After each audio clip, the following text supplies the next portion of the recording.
श्री स्वामी समर्थ. नमस्कार मित्रांनो, जेव्हा लोक तुमचं जगणं मुश्किल करतात तेव्हा त्यांच्याशी प्रत्यक्ष संघर्षात उतरण्यापेक्षा बुद्धी आणि संयमाचा वापर करणे हीच खरी चतुराई ठरते.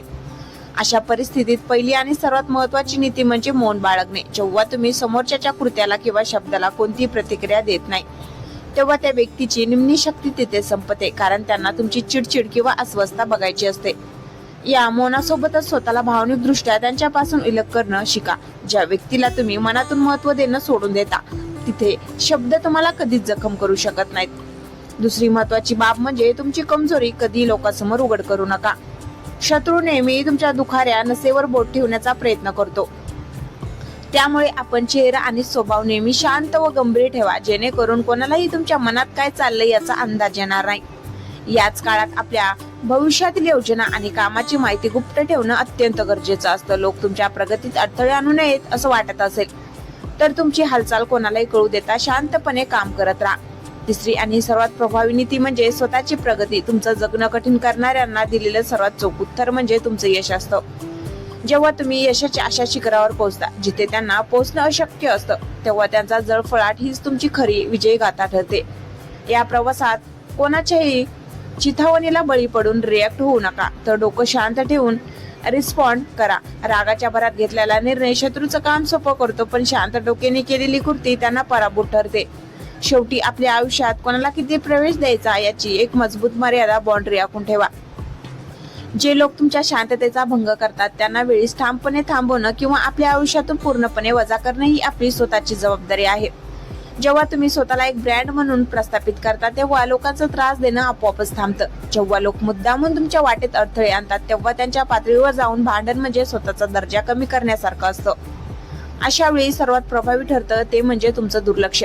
ज्या व्यक्तीला तुम्ही पूर्णपणे दुर्लक्षित करता त्या व्यक्तीची तुमच्यावर नियंत्रण मिळवण्याची ताकद आपोआप नष्ट होते. समोरच्याला वाटतं की ते तुम्हाला त्रास देऊन तुमची शांतता भंग करतील, पण जेव्हा तुम्ही त्यांच्या उपस्थितीतही आनंदी आणि शांत राहता तेव्हा तो त्याचा सर्वात मोठा पराभव असतो.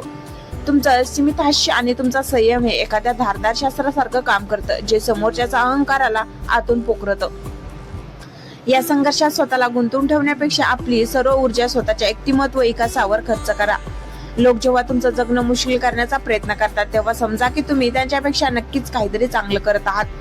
गरुड जेव्हा आकाशात उंच भरारी घेतो तेव्हा त्याला त्रास देण्यासाठी कावळे त्याच्या पाठीवर येऊन बसतात, पण गरुड त्यांच्याशी भांडत नाही, तो फक्त आपली उंची वाढवतं. जसा जसा गरुड उंचावर जातो तसतसा ऑक्सिजन कमी झाल्यामुळे कावळा आपोआप खाली पडतो.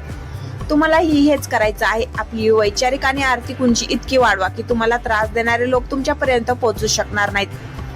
कोणावरही सूड घेण्याची भावना मनात ठेवण्यापेक्षा त्यांना क्षमा करून आपल्या आयुष्यातून कायमचं बेदखल करणं ही खरी शक्ती आहे. सूड घेतल्याने तुम्ही त्यांच्यासारखेच बनता, पण प्रगती करून पुढे गेल्याने तुम्ही श्रेष्ठ ठरता.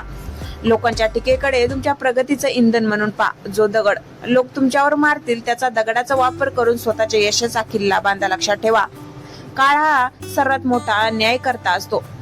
तुमचं काम प्रामाणिक असेल आणि तुमचा हेतू शुद्ध असेल तर तुमचं जगणं मुश्किल करणारे लोक काळाच्या ओघात स्वतःच्या क्रमात अडकतात. तुमची शांतता, तुमची प्रगती आणि तुमचं स्वावलंबी असणं हीच तुमच्या विरोधात उभा टाकलेल्या लोकांसाठी सर्वात मोठी शिक्षा ठरते. या प्रवासात स्वतःच्या मानसिक आरोग्याला प्राधान्य द्या आणि लक्षात ठेवा की तुमचं आयुष्य ही तुमची जबाबदारी आहे. कोणाच्याही शब्दामुळे किंवा वागण्यामुळे स्वतःचा दिवस खराब होऊ देऊ नका. जेव्हा तुम्ही स्वतःला पूर्णपणे ओळखता तेव्हा जगातील कोणतीही नकारात्मक शक्ती तुम्हाला पराभूत करू शकत नाही. आयुष्याच्या या खेळात जेव्हा काही लोक तुम्हाला जाणीवपूर्वक त्रास देतात तेव्हा त्यांच्याशी दोन हात करण्यापेक्षा मानसिक बुद्धिबळ खेळणं कधी उत्तम. समोरच्याला वाटतं की ते तुम्हाला त्रास देऊन तुमची एकाग्रता भंग करतील, पण नेमक्या याच वेळी तुम्ही तुमच्या ध्येयावर अधिक ठाम राहणं हीच खरी क्रांती आहे. जोपर्यंत तुम्ही एखाद्या गोष्टीला मनावर लावून घेत नाही तोपर्यंत ती गोष्ट तुमचं नुकसान करू शकत नाही.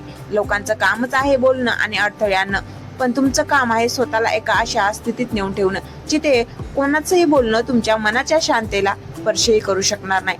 खऱ्या अर्थाने शक्तिशाली व्यक्ती ती नसते जी रागाला वाट करून देते, तर ती असते जी रागाला पचवून त्या ऊर्जेचा वापर स्वतःच्या उत्कर्षासाठी करते. जेव्हा लोक तुमच्याबद्दल अपोपर होतात किंवा तुम्हाला कमी लेखतात तेव्हा त्यांना स्पष्टीकरण देत बसू नका. स्पष्टीकरण हे नेहमी कमकुवतपणाचं लक्षण मानलं जातं. त्याऐवजी तुमचं मौन इतकं गडद असू द्या की समोरच्याला तुमच्या मनात काय चाललंय याचा विचार करूनच भीती वाटली पाहिजे.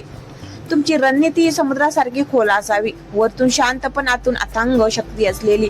लोक जेव्हा तुमच्या सहनशक्तीचा अंत बघतात तेव्हा त्यांना हे दाखवून देण्याची गरज नाही की तुम्ही किती शक्तिशाली आहात, तर त्यांना हे जाणू द्या की तुम्ही त्यांच्या हस्तक्षेपाशिवाय किती आनंदी आहात. तुमचं सुख हाच त्यांचा सर्वात मोठा मस्करी असतो.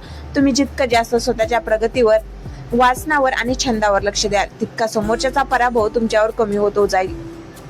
हे एक प्रकारे सायकोलॉजिकल वॉरफेअर मानसिक युद्ध आहे, जिथे तुम्ही शत्रूला न मारता त्याच्या पुढे त्यांना मारून टाकता. अखेर हे नेहमी लक्षात ठेवा की झाडावरचे दगड त्याच झाडाला मारले जातात ज्याला गोड फळ लागलेली असतात. जर तुमचं जगणं मुश्किल केलं जात असेल तर याचा अर्थ तुमच्याकडे असं काहीतरी आहे जे इतरांकडे नाही. तुमच्यातील त्या सुप्त गुणांना ओळखा आणि त्यांना इतकं धारदार बनवा की तुमचं अस्तित्वच तुमच्या शत्रूसाठी एक आव्हान ठरेल. जगाशी लढण्यापेक्षा स्वतःला जिंकण्यावर भर द्या, कारण ज्याने स्वतःच्या मनावर विजय मिळवला आहे त्याला जगातील कोणती शक्ती अस्वस्थ करू शकत नाही. तुमची शांतता आणि प्रगती शेवटी जगाला तुमच्या समोर झुकायला भाग पाडेल. जेव्हा लोक तुमच्या वाटेत काटे पसरण्याचं काम करतात तेव्हा त्या काट्याकडे न बघता आपल्या पावलांची ताकद वाढवणे हीच खरी बुद्धिमत्ता आहे. आयुष्याच्या या वळणावर एक गोष्ट समजून घेणं गरजेचं आहे की जोपर्यंत तुम्ही दुसऱ्याला तुमच्या मनाच्या चाव्या देत नाही तोपर्यंत कोणीही तुम्हाला दुःखी करू शकत नाही. लोक तुमच्यावर टीका करतात कारण त्यांना तुमच्या बरोबरीला येणं अशक्य नसतं. अशा वेळी त्या टीकेला प्रत्युत्तर देण्यापेक्षा ती टीका एका कानाने ऐकून दुसऱ्या कानाने सोडून देण्याची कला अवगत करा. ज्या दिवशी तुम्हाला लोकांच्या बोलण्याचा फरक पडणं बंद होईल त्या दिवशी तुम्ही अर्धी लढाई जिंकलेली असेल. खरा विजय हा आरडाओरड करून मिळत नाही, तर तो आपल्या कामाच्या आवाजातून मिळतो. तुमच्या आयुष्यात अडथळे आणणाऱ्यांना वाटत असतं की तुम्ही खचून जावं, रडत बसावं किंवा त्यांच्याशी वाद घालावं, पण नेमक्या याच वेळी तुमचं हसतमुख राहणं त्यांना अस्वस्थ करतं. सुख हा त्यांच्यासाठी सर्वात मोठा तडाखा असतो. स्वतःला इतकं वेगळं ठेवा की तुम्हाला कोणाबद्दल वाईट विचार करायला किंवा कोणाचं दुःख ऐकायला वेळच उरणार नाही.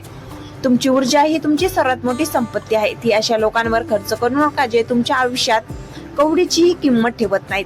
कधी कधी शांतपणे माघार घेणं म्हणजे पराभव नसतो, तर तो एका मोठ्या झेपेसाठी घेतलेला बॅक स्टेप असतो.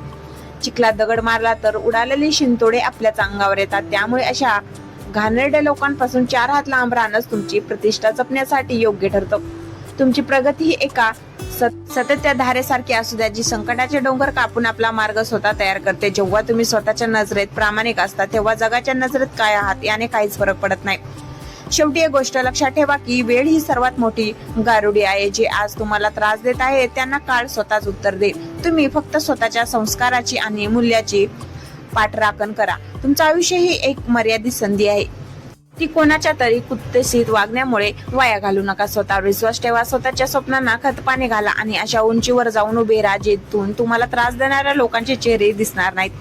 तुमची शांतता ही तुमची कमजोरी नसून ते तुमचं सर्वात घातक शस्त्र आहे, ज्याचा वापर करून तुम्ही जगाला जिंकू शकता.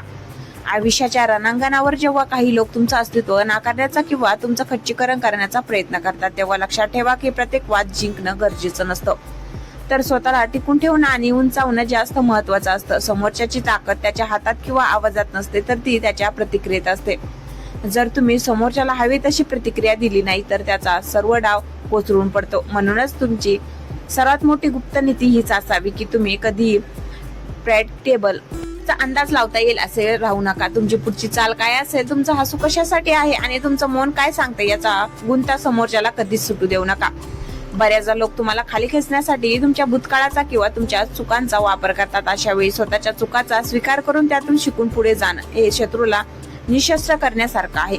ज्या क्षणी तुम्ही स्वतःच्या कमतरता मान्य करता आणि त्यावर काम करायला सुरुवात करता त्याच क्षणी समोरच्याकडे तुमच्यावर वार करण्यासाठी कोणतंच हत्यार उरत नाही. लोकांच्या नकारात्मकतेचा वापर स्वतःसाठी एक फिल्टर बनवून करा. जे लोक तुम्हाला त्रास देतात तेच खरं तर तुम्हाला आयुष्यात कोणापासून लांब राहायचं आहे हे शिकवत असतात. हा एक प्रकारचा धडा जो तुम्हाला अधिक परिपक्व बनवतो. तुमचं व्यक्तिमत्व एखाद्या आरशासारखं ठेवा. जो चांगलं वागेल त्याला चांगलं प्रतिबिंब दाखवा, पण जो दगड मारेल त्याच्या समोर स्वतःला इतकं कणखर बनवा की दगड आदळून त्याच्यावरच उलटला पाहिजे. आयुष्यात डिप्लोमसी म्हणजे मुत्सद्देगिरीचा वापर करा. प्रत्येक वेळी सत्य बोलून शत्रू ओढून घेण्यापेक्षा काही वेळा धूर्तपणे शांत राहून आपला रस्ता बदलणं ही कमकुवतपणाची नाही तर विचारीपणाची खूण आहे. ज्याप्रमाणे वाघ 2 पावलं मागे घेतो तो घाबरून नाही तर पुढच्या मोठ्या शिकारीसाठी तसंच तुमची आजची शांतता ही उद्याच्या मोठ्या विजयाची नादी असू द्या. सर्वात शेवटी आणि प्रभावी गोष्ट म्हणजे स्वतःच्या आनंदाला कधीही दुसऱ्याच्या वागण्यावर अवलंबून ठेवू नका. तुमचं जगणं तेव्हाच मुश्किल होतं जेव्हा तुम्ही इतरांना तुमच्या भावनांवर नियंत्रण मिळवू देता. स्वतःमध्ये इतके रमून जा की बाहेरच्या जगातील गोंधळ तुमच्या आंतरिक शांततेपर्यंत पोहोचणारच नाही. तुमची प्रगती, तुमची तंदुरुस्ती आणि तुमचा आत्मविश्वास हे तुमचे सर्वात मोठे अंगरक्षक आहेत.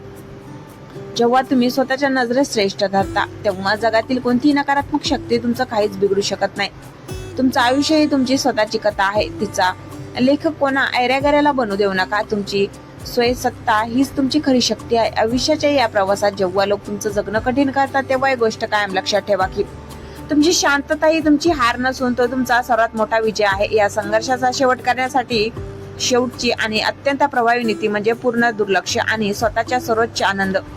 ज्या क्षणी तुम्ही समोरच्याच्या अस्तित्वाची दखल घेणं कायमचं थांबवता आणि स्वतःच्या आयुष्यात सुखी होता त्या क्षणी समोरच्याचा पराभव पूर्ण होतो. या कथेचा समारोप करताना स्वतःला बजावून सांगा की तुम्ही इथे कोणाला सिद्ध करण्यासाठी नाही तर स्वतःला समृद्ध करण्यासाठी आला आहात. जे लोक तुम्हाला त्रास देतात ते प्रत्यक्षात त्याच्या स्वतःच्या जीवनातील वैफल्याशी लढत असतात. त्याच्यावर राग काढण्यापेक्षा त्यांच्याबद्दल सहानुभूती बाळगा, कारण त्यांना तुमच्यासारखा मनाचा मोठेपणा कधीच लाभणार नाही. तुमची प्रगती इतकी उत्तुंग असू द्या की मागे वळून पाहताना तुम्हाला त्रास देणारे लोक धुळीतल्या कणासारखे भासतील. शेवटी हातबलशास्त्र मान्य करून बुद्धीचं शास्त्र वापरा. तुमच्या चेहऱ्यावरचा हसू हीच तुमच्या शत्रूसाठी सर्वात मोठी शिक्षा आहे. स्वतःवर प्रेम करा, आपल्या ध्येयाशी एकनिष्ठ राहा आणि इतक्या उंचीवर झेप घ्या की खालून ओरडण्याच्या आवाजाऐवजी तुम्हाला फक्त आकाशातल्या शांततेचा अनुभव येईल. तुमचं आयुष्य ही एक अमूल्य देणगी आहे. ती कोणाच्या पुस्तकीत हेतूसाठी गहाण ठेवू नका. उठून उभं राहा, स्वतःला घडवा आणि आपल्या यशाच्या प्रकाशाने इतरांचे डोळे दिपून टाका. हाच तुमच्या शांत युद्धाचा सर्वात गौरवशाली शेवट असेल. व्हिडिओ आवडला असेल तर लाईक, शेअर करा आणि सबस्क्राईब करायला विसरू नका. धन्यवाद.